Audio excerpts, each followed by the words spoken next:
I always thought the creaking under the floorboards was just the house settling. Until one day, while doing some DIY renovations, I stumbled upon an old, dust-covered diary hidden beneath the planks. The leather was cracked, the pages yellowed with age, but as I flipped through, I was struck by the familiarity of the names and places.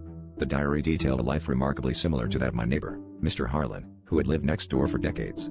Curious, I read on, the pages whispering secrets of a past that seemed to bleed into the present. The entries describe a young man, ambitious and troubled, who moved into the neighborhood during the 1960s. He was charming, yet there was a darkness to him, an obsession with time and the bending of reality.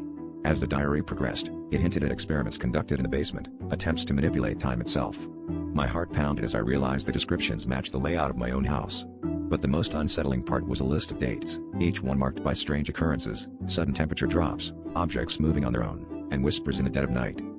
I couldn't shake the feeling that something was off with Mr. Harlan. He was always around, watching with a knowing glint in his eye. Driven by unease, I confronted him, diary in hand. His reaction was chilling. He laughed, a sound that echoed with madness, and told me the diary was his own, a record of lives that had intertwined through decades.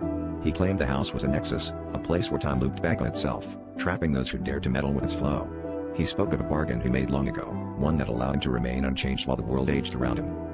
That night, I dreamt of endless hallways and shadowy figures, all leading back to the basement. I awoke to find the diary open beside me, a new entry in my own handwriting.